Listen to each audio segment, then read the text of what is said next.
Welcome to the Etruscans and ancient Rome. The Etruscans flourished around the time of the ancient Greeks, and they were centered in this area of Italy, Tuscany, okay? And they were part of a foundational culture for ancient Rome, along with the ancient Greeks. This is a sarcophagus, and it's hollow, and it would have been made using the coiling method.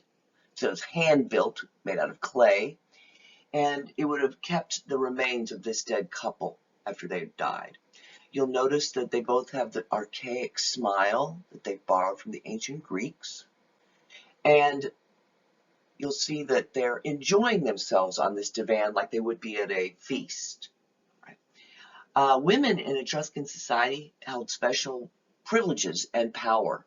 They were allowed to go to parties like this one here pictured in this sarcophagus, which is unheard of in ancient Greece. And they could own property. They could learn to read and write. So they had a certain amount of autonomy and power with the Etruscan society. These are tumuli that the Etruscan used to bury the dead. Remember, these are earthen covered tombs that we saw back in Mycenae. This would have housed all of their earthly objects as well as the dead outside the city limits. Furniture, kitchen stuff, mirrors, all their personal items, everything would go into this tomb. And they were often decorated, like this one here. This is a feasting scene we're seeing, this tomb of the leopards. And you'll notice that there's wine being poured and servants and musicians around. And this would have been showing the pleasurable side of life for the Etruscans. They were a fun-loving people, okay? But they will eventually be taken over and merged into the Roman Empire. The Roman Empire stemmed from about the year 750 BCE all the way up to 404 AD or CE, after the year 0. And this is what the height of their power, about the year 117. You'll see this entire blue here is all of their power, the area that they reigned over. They were successful for some reasons, which were, first of all, they had an amazing road system that went all over Europe and Northern Africa. They had a great water supply system in the form of aqueducts. They had a standing army, and they also did something else, sort of like the U.S. does today, well, or should be anyway. When they took over a people, they didn't force their religion on them, okay, or make them change their culture. They just blended it into the Roman Empire. They were just accepted and brought into the fold, okay. Slaves could become free citizens quite easily after time, and there were quite a few that became citizens and decided to stay in Rome. A lot of them did.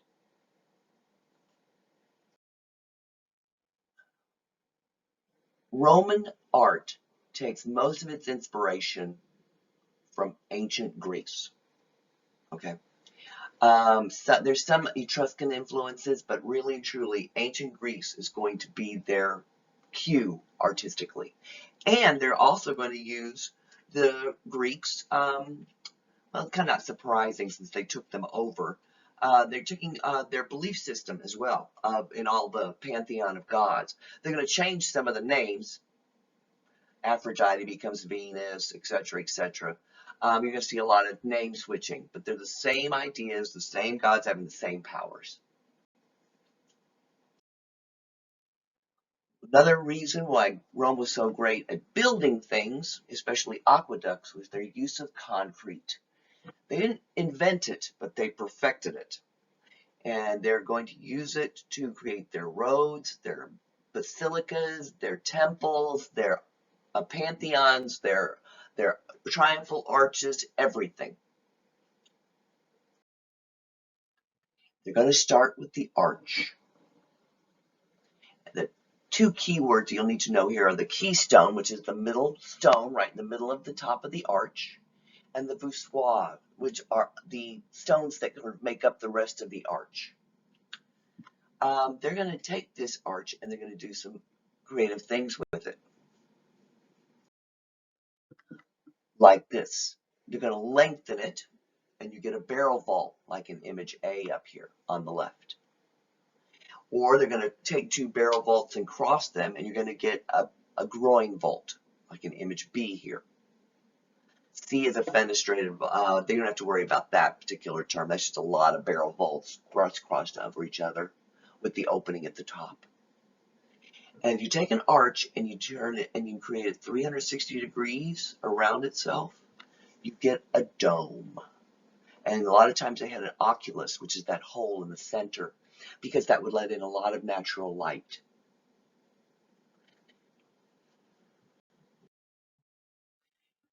This is one of the aqueducts that the Romans built, and it carries water without any use of any machinery, just simply engineering and slope. That's it. Using the natural grade of the land and the aqueduct itself to transport water from one spot to another. And some of these aqueduct systems are still in use. It would have carried the water up at like the top, second, and third levels. And it could supply each Roman in the city 265 gallons of fresh water a day. And that's pretty impressive. That's a lot of water. And it's fresh running water to the home. This is an example of a temple, an early temple. It takes a Greek floor plan, but it does some simplifying of it. They've engaged the back columns. You'll notice they're sort of melded to the wall. That's engaged columns. Remember that from ancient Egypt? Yes. And you walked in the front door to the cella. And that would have been it, okay, to make your offerings or to whatever to the god that was there. You notice all of the hallmarks of Greek architecture here.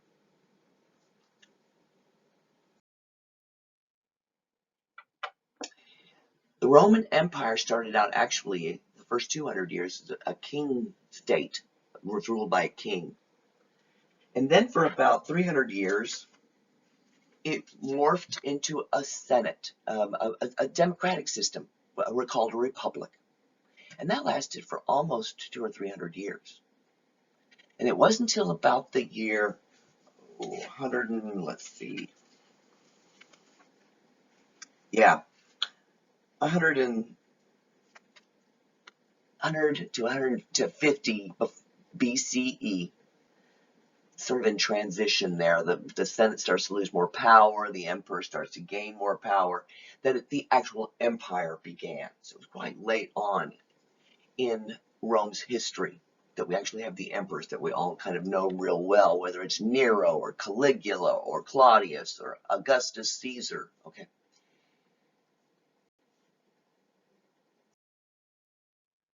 And this is one emperor's building program, the Colosseum, done by Vespasian. That started about in the year 27, and it was completed around the year 70, and it was opened up. It's a double amphitheater on itself, facing each other, which created this ovoid form, and it could take up to 50,000 spectators at a time, and they could all leave the building quite efficiently, as efficiently as today's stadiums.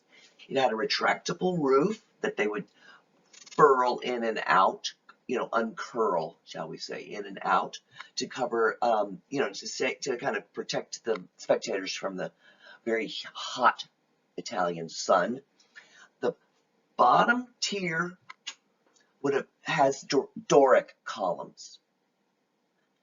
second tier of the Colosseum has Ionic columns. And the third tier, of course, Corinthian columns. And each arch would have, well, actually it's a vault, inside each one would have housed a sculpture.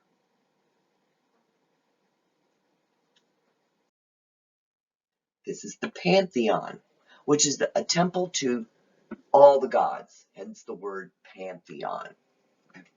And it is the tallest dome since the tomb of Atreus, the treasury of Atreus, back in Mycenae. 143 feet high. Has an oculus in the middle, so it lets in natural light. It's completely lit by natural light. And today it serves as a Roman Catholic church. This is the cutaway, so you kind of see the way it's kind of built and constructed.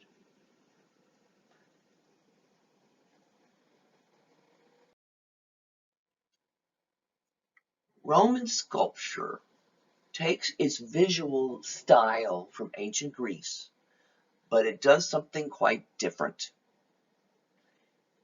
Romans believed in telling the truth, portraying the person that they're sculpting truthfully, because they're actually doing real people. This is called the Roman patrician carrying the busts of his ancestors. And he's, shows all of his age, shows their age, they look like real men. And he's doing this for a political reason. First of all, it shows because of his ancestry, it shows his legitimacy to rule, because he's sort of working off their accomplishments. But he's also using their cachet and name to add legitimacy to his own. And he's also saying that he's going to live up to their standards and their accomplishments. This is really like somebody like today saying, I'm a Kennedy, like from using the cachet of the Kennedy name in the United States to gain political power. Here's another portrait of a man, definitely truthful. We see his age. He looks solemn. He looks serious. Looks powerful. And this bust of a woman is truthful to her appearance.